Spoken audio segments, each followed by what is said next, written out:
Come in. Welcome. I'm E.G. Marshall. Welcome to our world of mystery and the macabre. Sit back and lend us your fears. Have you ever seen a ghost? It is an experience of such horror as to turn your blood to ice. Oh, I know, there are those who scoff, but they have never met a ghost. Our mystery drama, The Ghost Driver, was written especially for the Mystery Theater by George Lothar and stars Augusta Dabney and Mason Adams. It is sponsored.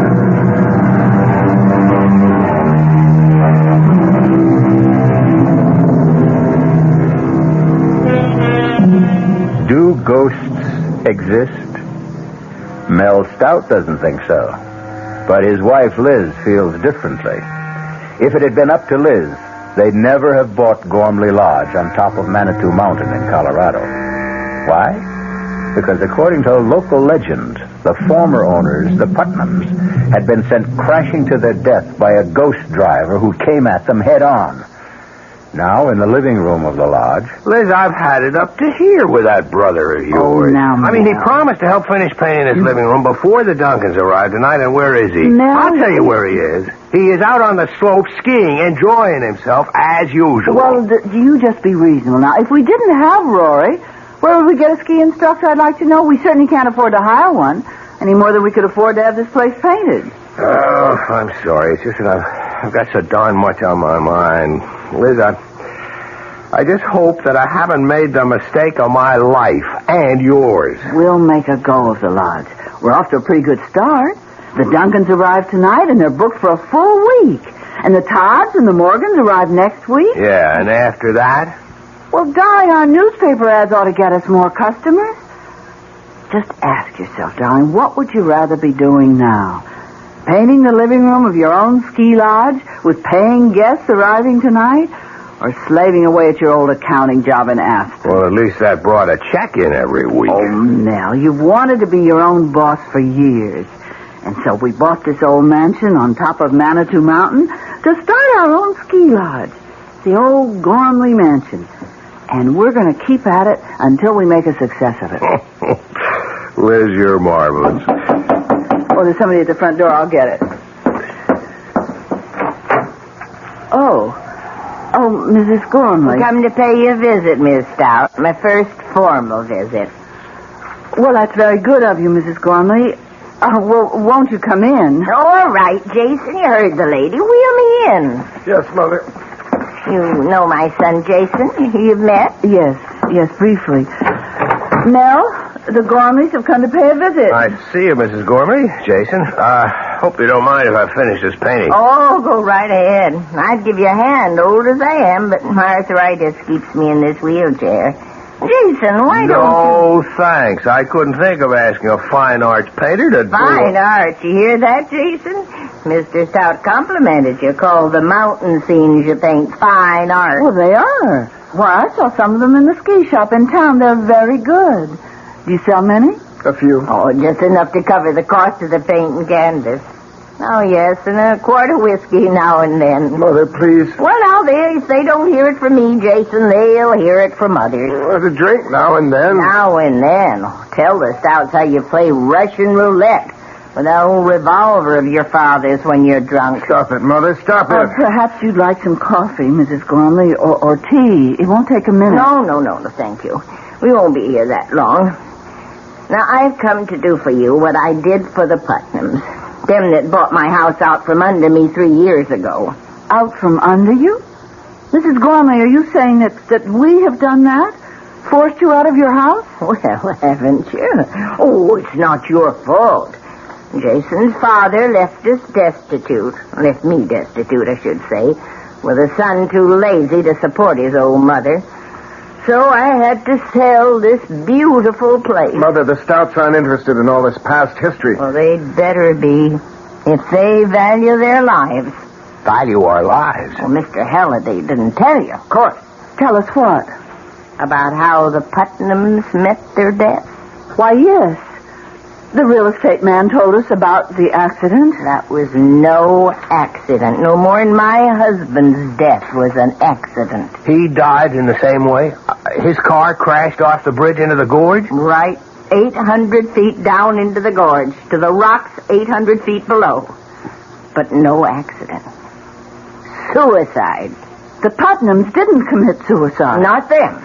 My husband, Jason Sr., raving drunk and suicidal, but theirs was no accident either, the Putnams. He drove them off that bridge. Who? My husband. Now, wait a minute, Mrs. Gormley. If your husband was dead... Hi, I'm back. Oh, sure. Naturally, Rory. Now, the painting job is nearly done. Oh, now, don't get uptight, Mel. I just didn't remember it till I was out on the slopes. Hi, Mrs. Gormley. Jason. Paying a little social call? It's anything but social. Mrs. Gormley, are you saying that your husband, even though he was dead, somehow killed the Putnams? Liz, come on now. All right, I'll tell you. After my husband's death, when I realized I'd been left penniless, that I'd have to sell this place, I fell into a state of depression. When the Putnams bought Gormley Lodge, they were going to use it as a winter home, not turn it into a ski resort like you. When they bought it, and I had to move into a little guest house, I was so sad I thought I'd die. For days and days I sat and wept, and then one night, my husband come to me. Your husband? You dreamed? It was no dream. Oh, it was my husband.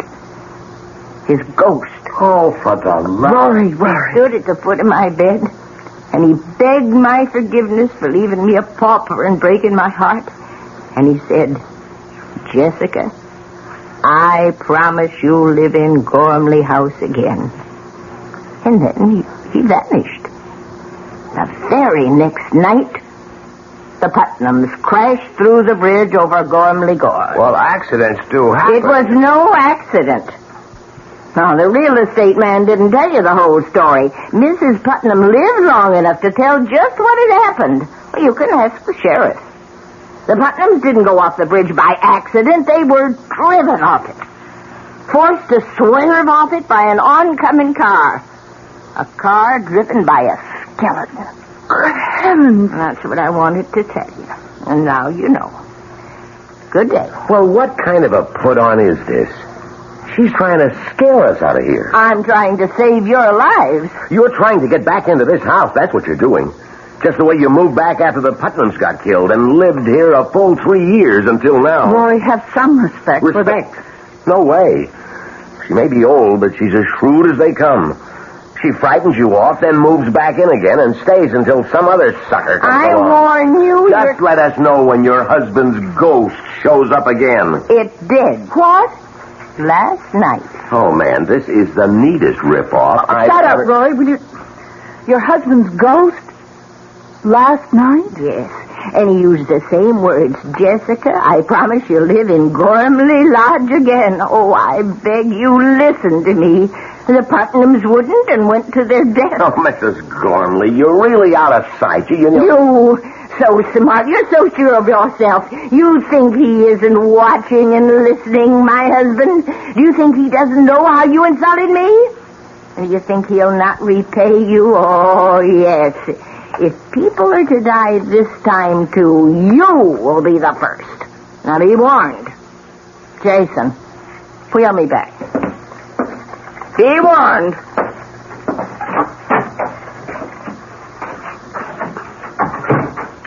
Rory, you shouldn't have talked to Mrs. Gormley like that. You didn't spring for that crazy story, did you? I don't know.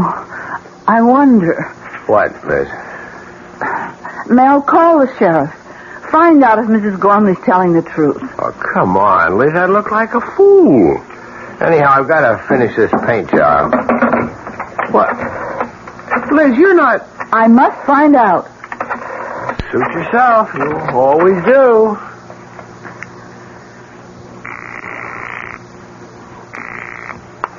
Sheriff Harper speaking. Oh, Sheriff, this is Elizabeth Stout calling. We're the new owners of Gormley House. Oh, yes. What can I do for you, Mrs. Stout? Well, we just had a visit from Mrs. Gormley. Oh?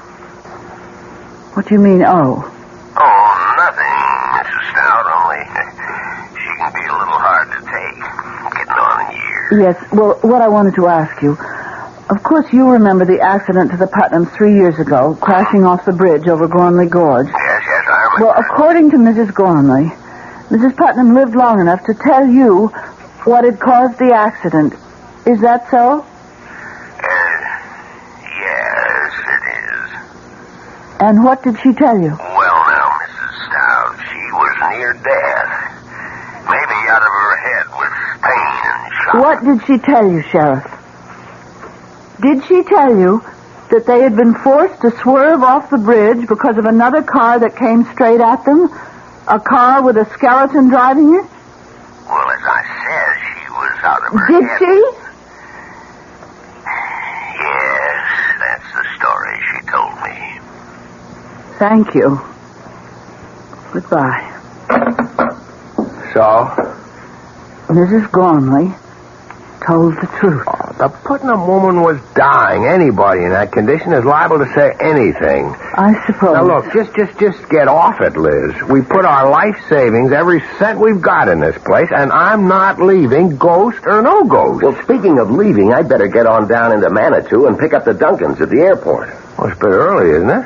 Or have you got some cute chick in town that you'd like to spend an hour or so with? Mel, you put me away. Don't give me any ideas, Rory. Well, it's a bit early, isn't it?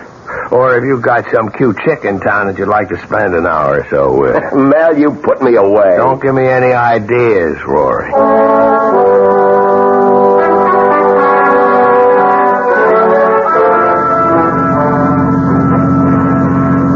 This is some road, Rory. You drive it often? In the dark, I mean? A few times, Mr. Duncan. Well, it's frightfully steep and curvy. Now, don't push the panic button, Mrs. Duncan.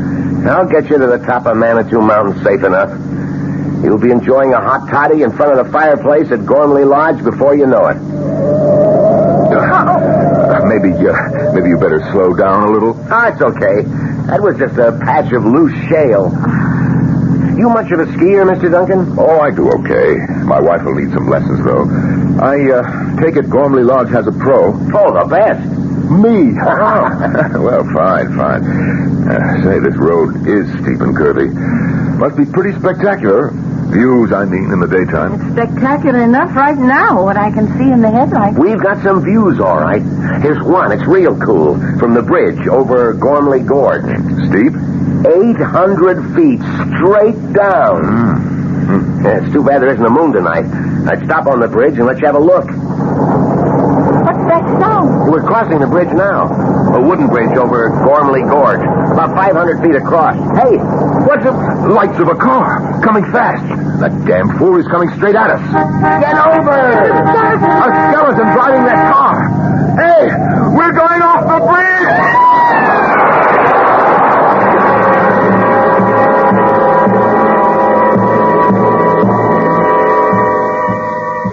I'll be back shortly with Act 2. If you have the nerve to return, that is. Hello, Fox. It seems like only yesterday that I was a little girl tasting porridge. You know, this one's too hot. This one's too cold. And now I conduct taste tests on diet drinks. And there's one I must tell you about. Sugar-free diet 7-Up. It has a fresh, natural, delicious taste. It drives my taster meter crazy. Sugar-free diet 7-Up. This one's just right. Hey, Mom, what's for dinner? Hey, Mom, what you got? How about a no-cook dinner for a change? Serve a delicious spread of sliced meats, cheeses, salads, and crisp rolls from ShopRite's appetizer counter. You'll love the freshness, the fine quality, and the pleasing variety. This week's best buys are ShopRite freshly sliced chicken roll, half pound, 69 cents. Imported Switzerland Swiss cheese, half pound, 89 cents. ShopRite liverwurst, 99 cents a pound. Fresh macaroni salad, 39 cents a pound. So relax. Pick up a ready-to-eat dinner at the ShopRite appetizer counter. She loves the family. She wants the best. She does all that she can do. She lets ShopRite do the rest. Hey, Ma, what's for dinner? ShopRite has the answer. Hello, Amco. My automatic transmission just got automaticing. I was wondering, do you service Chevrolets? Do we service those sensational Chevrolets? Ma'am, Amco has serviced over 3 million automatic transmissions of all kinds. Ah. Nearly 900,000 Chevrolets alone. Ooh. Do we service Chevrolets? George, pitch pipe, please. Chevy Nova and Impala and the Bel Air and Camaro and the Chevy too. Oh, my. Yep, we know 'em. Every Chevrolet automatic make and model on the road today, from the oldest Biscayne to a bright, spanky Caprice. By the way, what sort of Chevy did you say you had? A Chevy Mustang. Well, no matter. Nobody knows your automatic transmission better than Amco. AA MCO. There are over 500 AMCO centers coast to coast. Consult your yellow pages for the AMCO center nearest you. AA MCO. AMCO. This is WOR New York and RKO General Station.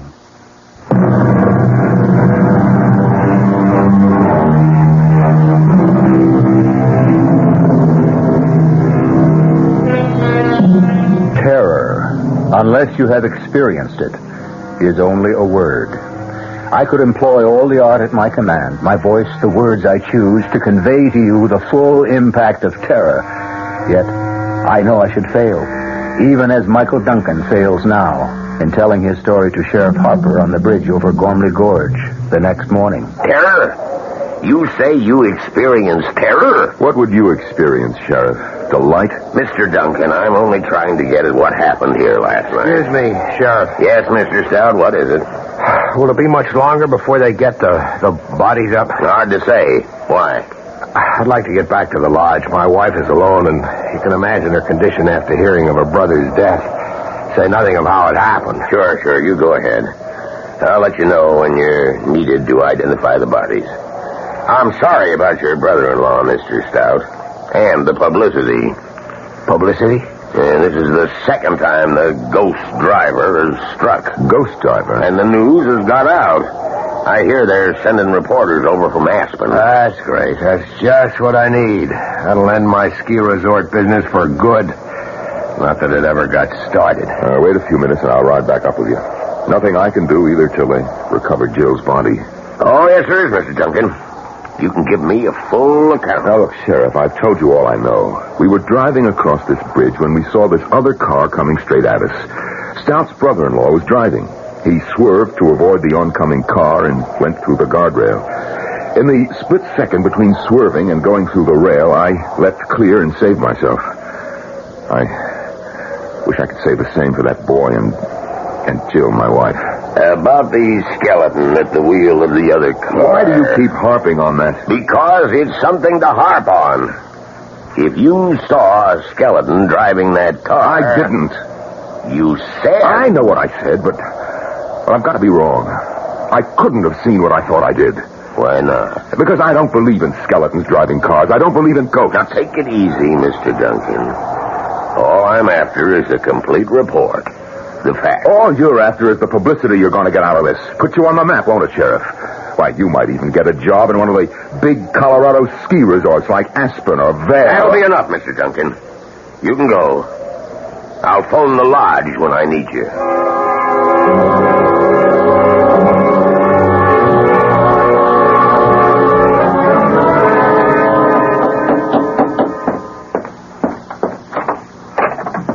Mrs. Gormley. Well, invite me in, Miss Stout. Oh, yes, of course. Yes.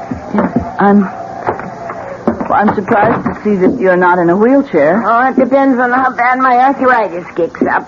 Sometimes I can walk with a cane, like now. I see. Is your husband home? No, he's down at the bridge with Mr. Duncan. Oh, the fella whose wife got killed, huh? Yes. Well, I'm sorry about that. Sorry about your brother, too. Even though he asked for it. Mrs. Gormley, Your brother's dead because he wouldn't listen. He wouldn't heed my warning. Now you listen, child. You heed my warning. Make your husband listen and take warning, too. You leave this place. Leave it today. Don't think I wouldn't. We wouldn't if we could. But we can't. All our savings are tied up in Gormley Lodge. Listen to me, listen. Now, my dead husband came to me again last night. And he promised me again I'd return to this house. You love this old house, don't you? Well, it was my life. You're a woman. You understand how that is. Yes. I came here a bride 40 years ago. Jason, Sr., that is. He was just starting his career as a painter. Jason, my son, was born here. There was another child, a little girl. She died here. No, this house isn't made of wood and stone. I'm sorry. I'm so sorry. Oh, I think they've come back. Yes, my husband and Mr. Duncan are back. Well, I'll go then. Oh, well, Mrs. Gormley, I'm going to put some coffee on. You stay. Have a cup. No, I can't bear to go on looking at people who I know are going to die. What's this? Die? Who's going to die now? You are, Mr. Stout. You and your wife. If you don't heed my warning and leave as soon as possible. Now, what's all this, Stout? Who is this woman? Jessica Gormley used to own this place. Oh, the woman you told me about. The one who claims her husband's ghost visits her. I don't just claim it. It's true. Who are you? My name's Michael Duncan. Oh, yes. The one whose wife went to her death in the gorge last night. Well, you take my advice, too. You leave here. Leave as fast as you can. How about a drink, Stout? Oh, so you two won't listen. The ghost driver killed your wife last night, and yet you won't listen. Well, let me warn you once and for all. What was that? A shot. It was a gunshot. Jason! Oh, it's happened. He's killed himself. Oh. She's fallen. Liz, help her up and keep her here. Duncan, you come with me.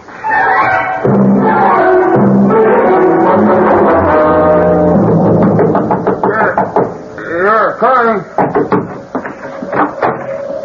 Yeah, Mr. Stout. What do you want? Oh, you're okay, Jason. We heard a gunshot. What of it? Well, we've heard of you and your little games like Russian roulette, and we thought that I'd shot myself? No such luck. Come in if you want to. Oh, the gunshot we heard. I fired it. Deliberately. You fired that shot deliberately? You ask a lot of questions for someone I haven't even met. It's Mike Duncan. He and his wife are to be my first guests. It was his wife who got killed last night. Oh. I'm sorry. How did you escape? Flung myself from the car just before it went through the guardrail. Well, you'd better keep an eye out for the old man's ghost. He'll be after you. Mr. Gormley, I don't believe in ghosts. Now, why did you fire that revolver? What business is it? All right. I'll tell you. You'll think it's nutty. I'm sure. I've been playing Russian roulette with this gun for years. Ever since my father died. And I always win. Or lose, depending on how you look at it. And how do you look at it, Jason? I give it to you straight, Mr. Stout. I want to lose. For years now, I've picked up the gun like this. Oh, no, not every day. Maybe once a week. Once every other week. Whenever the mood comes on me. And I put it to my temple. Like this. Wait a minute. Don't worry. Gun's empty. I haven't put in a fresh bullet yet. You see, the reason I deliberately fired that bullet I had in this gun was to find out if the thing was a dud. It wasn't. Too bad. May I shake your hand, Mr. Duncan? You're the first man I've ever met who says what he thinks. You want to kill yourself? Go ahead. I like you. You do speak your mind. And now, gentlemen, if you'll excuse me, I've got to get back to this painting of mine. By the way, what do you think of it? Pretty lurid, isn't it? That's just the right word for it, Mr. Stout. See? There's the car swerving and crashing through the bridge. The oncoming ghost car with the skeleton at the wheel, all in flaming color. I knock out one an hour. I slap a frame on it and I sell it in Manitou for $20. So excuse me, will you? Business is going to pick up, thanks to last night. And I want to be ready to supply the demand.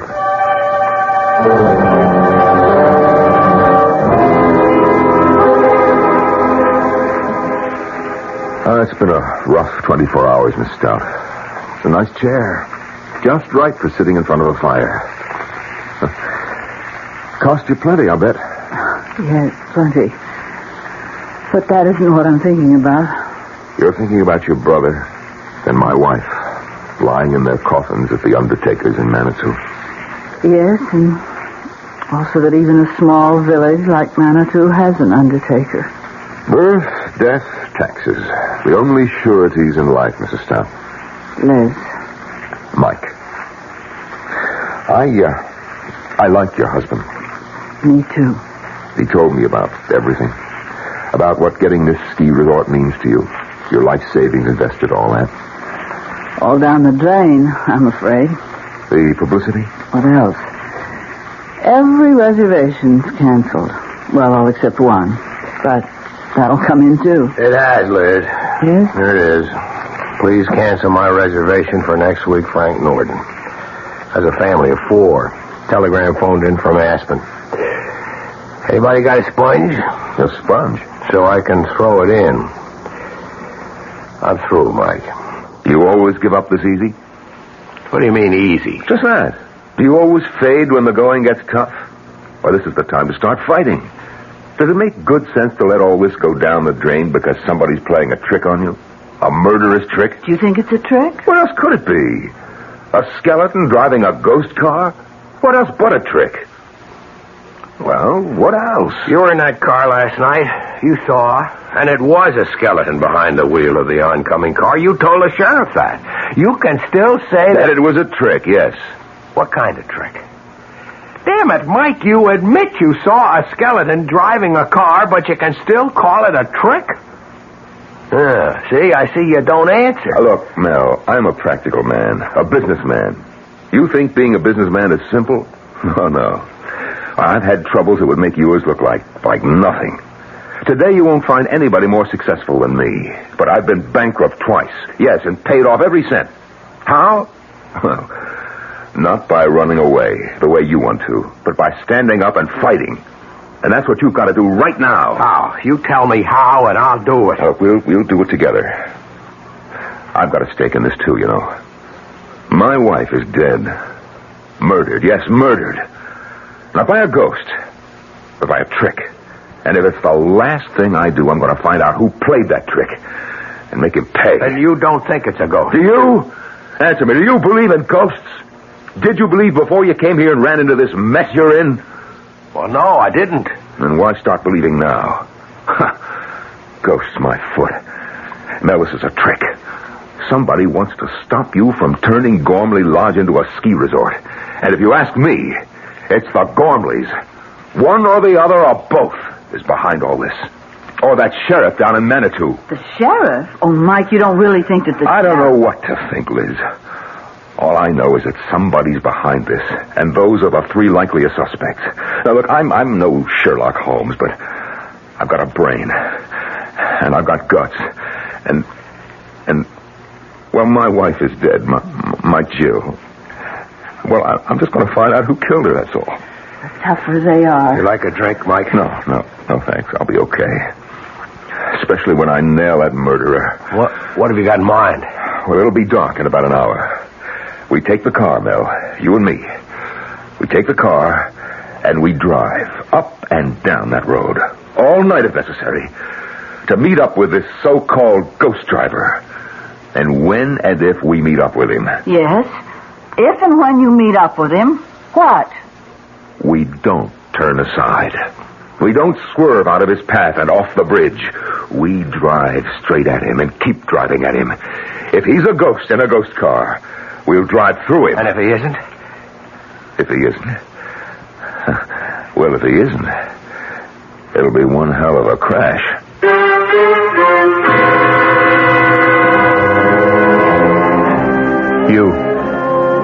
out there listening, what would you do? If you were Mel Stout, would you accept Mike Duncan's challenge? I'll be back shortly with Act 3. Ever see a beer drinker pour his beer real easy down the side of the glass? Maybe you do it yourself. If so, the Budweiser brewmaster thinks you're missing something, especially if you're a Budweiser drinker. You see, Bud is brewed, so it will kick up a healthy head of foam. Exclusive beechwood aging and natural carbonation make it a lively brew. Well, anyway, pouring Bud plunk down the middle of the glass helps bring out the best in that clean white Budweiser foam and real beer aroma. It also helps you get the full benefit of a taste, smoothness, and drinkability you'll find in no other beer at any price. Remember, brewing beer right does make a difference. Next time, pour that Budweiser right down the middle and see for yourself. Anheuser-Busch, St. Louis.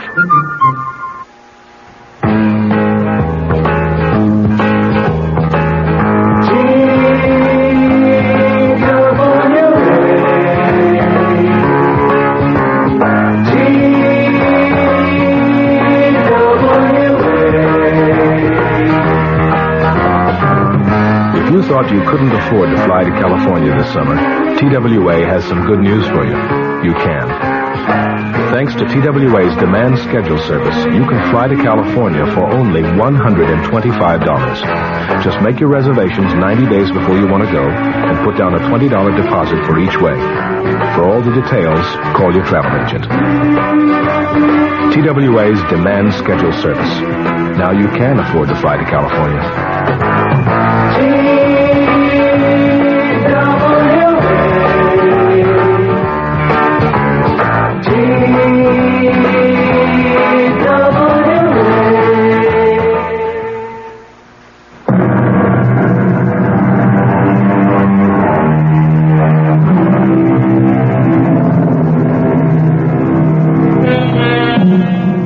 Two men are now driving the twisting, precipitous mountain road that leads to Gormley Lodge.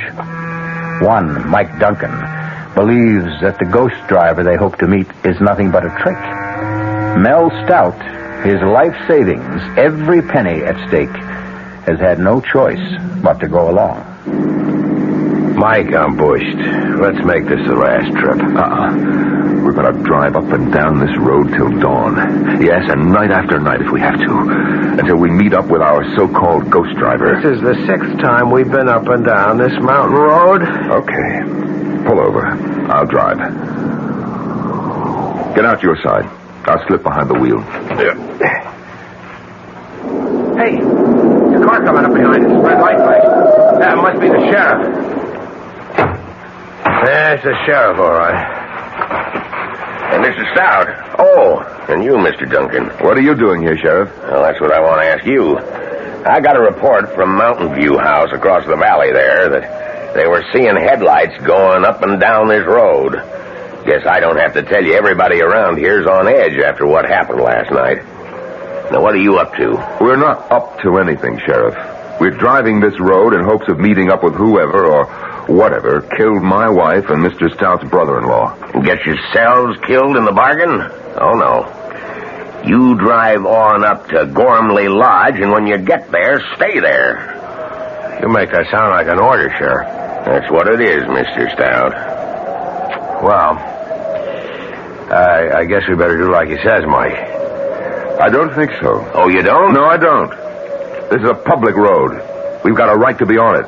Unless we're doing something that breaks the law, and we're not. You're a kind of troublemaker, Mr. Duncan, aren't you? Sheriff, I never go looking for trouble, but I know how to handle it when it comes my way. Now, either you arrest us for breaking some law or other, in which case you'd better be prepared to back it up, or I'll sue the town of Manitou and you for false arrest, or get off our backs. I'm not on your backs. I'm trying to save your lives. Take my advice. Advice, huh? I thought it was an order. All right, wise guy. Have it your way. Go ahead and get killed and be damned to you. Let's go, Mel. You can sure sound tough, Mike. No small-town sheriff pushes me around. Well, he's only trying to do his job. Maybe, and maybe not. What do you mean? I don't know. But that's what we're going to find out. Tonight, tomorrow night, or whenever. Oh, there's the bridge ahead. Yeah, maybe you better slow down. No. If it's a ghost, we'll go through it. If it isn't... Mike, headlights coming toward us. Now, look, don't lose your nerve. Coming closer. We're going to crash if you don't... Mike! Driving that car, it's Rory! Your brother-in-law, my God!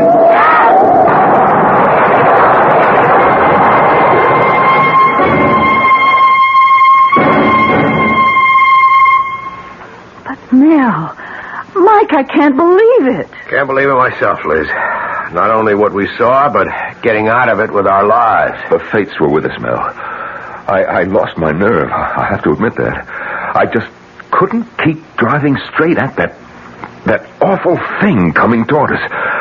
I couldn't help myself.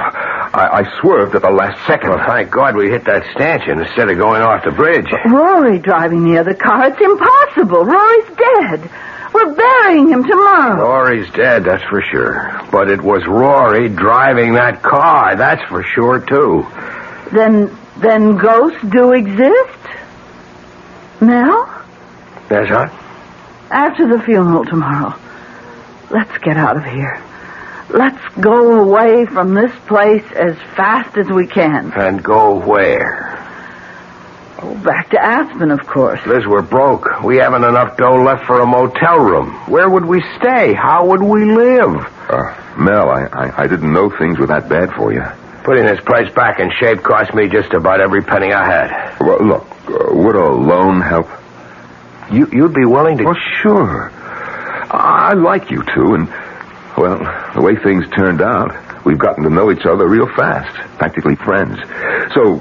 Well, if you can use a loan... That's generous of you, Mike. It is generous of you, Mike, and I appreciate it, but... No, thanks. What'll you do? Do what you said I ought to do. Fight this thing.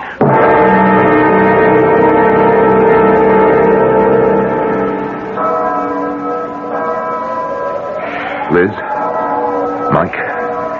If you ever come east, be sure to look me up. We will, Mike. Yes, of course. You won't change your mind about the loan? Can't. Would only be putting off what's bound to happen. Unless what? Unless I can find the answer to what goes on here. There's something bothering me, something I feel that I saw somewhere but didn't pay much attention to at the time. Well, what about it, this something? It's just something that's bothering me is all. Something that just could give me the answer to all of this. Well... Good luck. You deserve it. Oh, there's the taxi that's going to take me to the airport. Goodbye, Liz. Goodbye, Mike. Bye-bye, Mike, Bye. and thanks. Well, we'd better get on back, Liz. Liz, you coming? Yes. Mel, you better know it now. No matter what you intend to do, I won't be staying.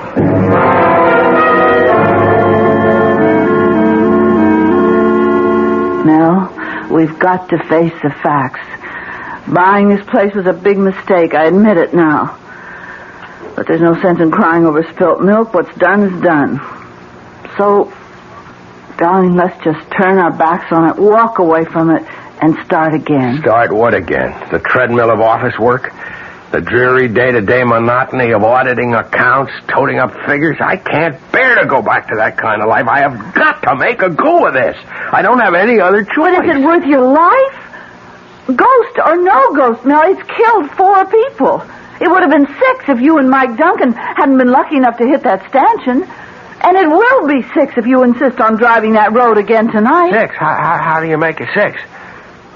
Well, you don't think I'm going to let you do it alone, do you? But at the funeral, you said that you weren't even going to stay. Because I hoped that would change your mind. But it hasn't. So you see, I have no choice either.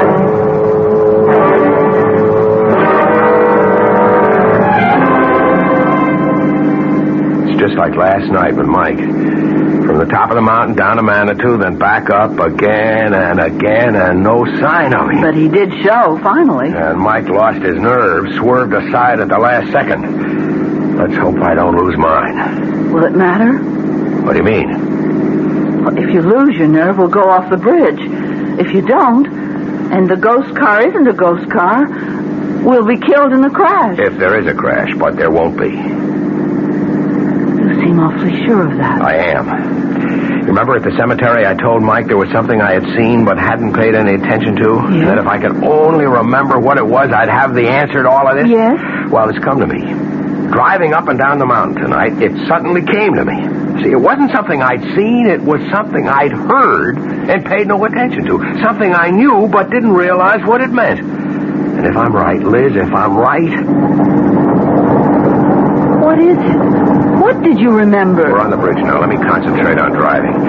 Mel? Mel! Mel, there it is, the ghost car. It's coming straight for us. Yes. And behind the wheel, driving it, it's Rory! Oh, my God, it's Rory! Oh, we buried Rory. But it's his ghost, Mel! Get your hands off the wheel. Don't try to turn the wheel. We're going to crash! Oh. Mel! Mel!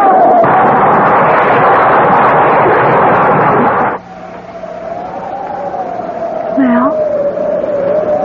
What? This time he swerved and he went off the bridge, just as I knew he would. How? How did you know? Later, Liz. Right now, we better get up to the lodge and phone the sheriff.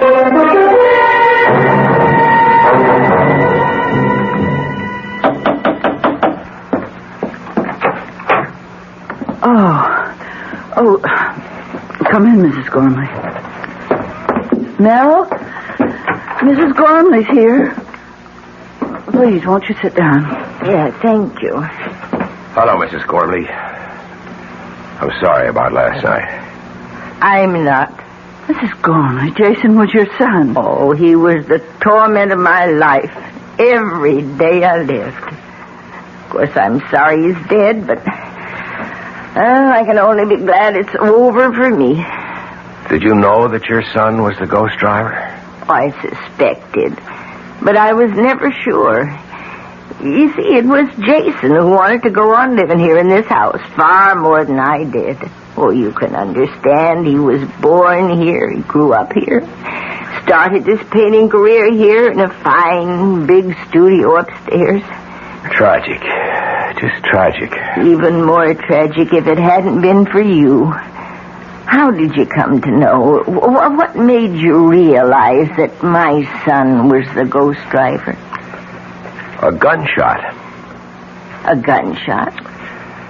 The shot he fired to see whether the bullet he used for playing Russian roulette was live or not.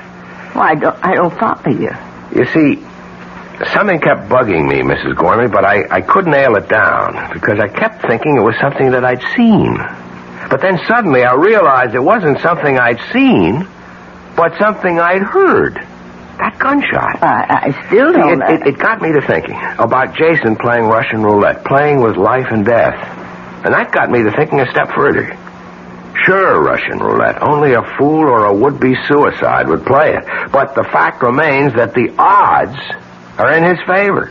Every time Jason spun the barrel of that gun and pulled the trigger, the chances were 5-1 against firing the bullet. Oh, but what was the connection between that and the ghost driver? Driving a car straight at another car is just another form of Russian roulette.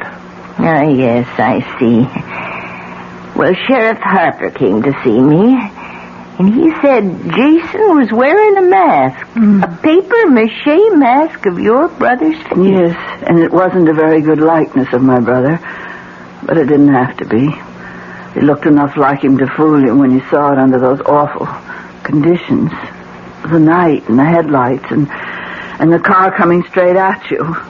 Fear did the rest. There must be another mask, the skeleton face. Oh, there is. We searched the studio and we found it, Sheriff Harper and me. Yeah, well, it's all over. Jason's at peace at last. God knows I soon shall be. Well, good day. Funny, though. What, Mrs. Gormley? Well, we've searched and we've searched, but we couldn't find a mask of my husband's face. What made you think there was one? Well, you see, when I heard about the masks, I thought it must have been Jason who came and stood at the foot of my bed. Not my husband's ghost. But if it wasn't Jason, who was it? What was it?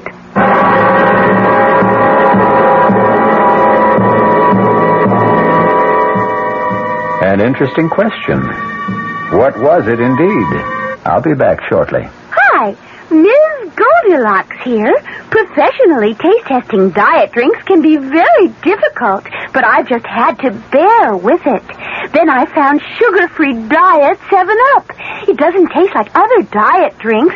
It's fresh, light, natural, delicious. Sugar-free Diet 7-Up tastes so good that I've taste-tested it hundreds of times, and each time I've given it my seal of approval. Yes, this one's just right. Introducing the greatest taste to come out of your toaster since Samuel Bath Thomas baked his original English muffins in 1880.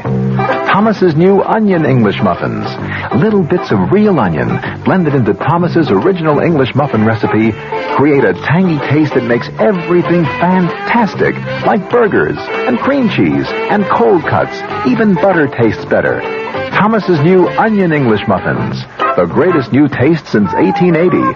Thomas's promises. Hey, Pat, how tall do you think she is? 300 feet if she's an inch, Luigi, and a fine lady she is. The year 1886. While most New Yorkers were enjoying their first look at the Statue of Liberty, a few were enjoying their first taste of Thomas's bread and discovering it was every bit as delicious as Thomas's English muffins. Today, there's still never been a lady to equal the lady, or a bread to equal Thomas's protein, whole wheat, and white bread. Thomas's promises. Here's news from Queen Elizabeth II. Now you can sail to Europe on Queen Elizabeth II and fly home free. I'll repeat that. Sail to Europe on Queen Elizabeth II and fly back to New York free. She reaches Europe in 5 luxurious days. You have ample time for touring because you fly back. Meals and entertainment on board are included. A whole new crowd of people are discovering Queen Elizabeth II because she's affordable and she's fun. She has 9 bars, 4 swimming pools, 3 nightclubs, a discotheque, a gymnasium, a sauna, a casino, and 3 of the finest restaurants in the world. Sail first class grades A to H and fly home free. Sail tourist grades L to Q and S to U and fly home half fare. Flights are British Airways economy. You can stay in Europe up to 16 days. Call your travel agent or Cunard at 212-983-2510. Sail to Europe on Queen Elizabeth II and fly home free. Great ships of British registry since 1840. Our cast included Augusta Dabney, Mason Adams, Mary Jane Higby, Norman Rose, Nick Pryor, and Leon Janney. The entire production was under the direction of Hyman Brown. Radio Mystery Theater was sponsored in part by new sugar-free Diet 7-Up. This is E.G. Marshall inviting you to return to our Mystery Theater for another adventure in the macabre. Until next time, pleasant dreams. The preceding Mystery Theater program is furnished by the CBS Radio Network. This is WOR New York. I'm Fulton Lewis in the Mutual Broadcasting System studios in Washington, D.C. Now, my commentary. The chairman of the House Judiciary Committee said today he expects his panel to go along with President Nixon's request of today, a request for an additional 5 days to reply to a subpoena for 42 Watergate tapes. New Jersey Democrat Representative Peter Rodino said that he and the ranking Republican member of the committee had agreed to the postponement, and in Rodino's words, I am quite confident the members of the committee will go along with it too. He told a news conference the matter will be taken up formally by his committee on Thursday. That's the day the response to the committee's subpoena was due.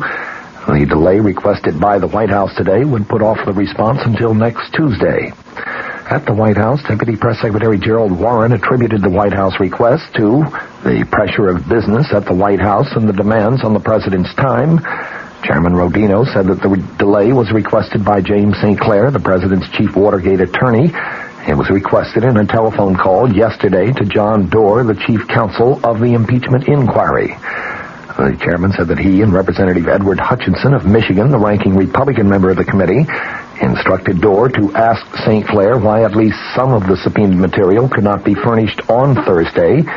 St. Clair told Dorr that the president wanted to review all of the material at once before sending it to Capitol Hill. Rodino said St. Clair, though, gave no assurance that all of the subpoenaed material would be given to the committee.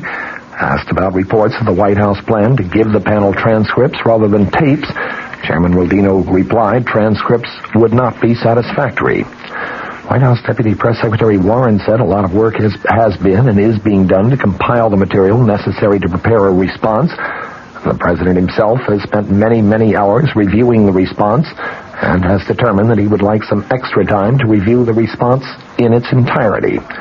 Warren would give no clue as to the likely nature of the eventual reply to the subpoena. He said only the president has not finally decided on the form and content of the response.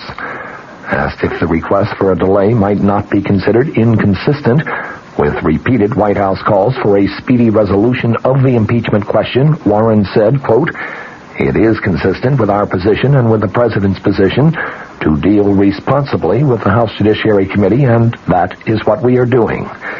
Back on April 11th, the committee voted 33-3 to subpoena the tapes that it had been seeking since February. The president also faces a second subpoena. That one has a May 2nd deadline. That one is for additional tapes and other materials that are being sought by Special Watergate prosecutor Leon Jaworski.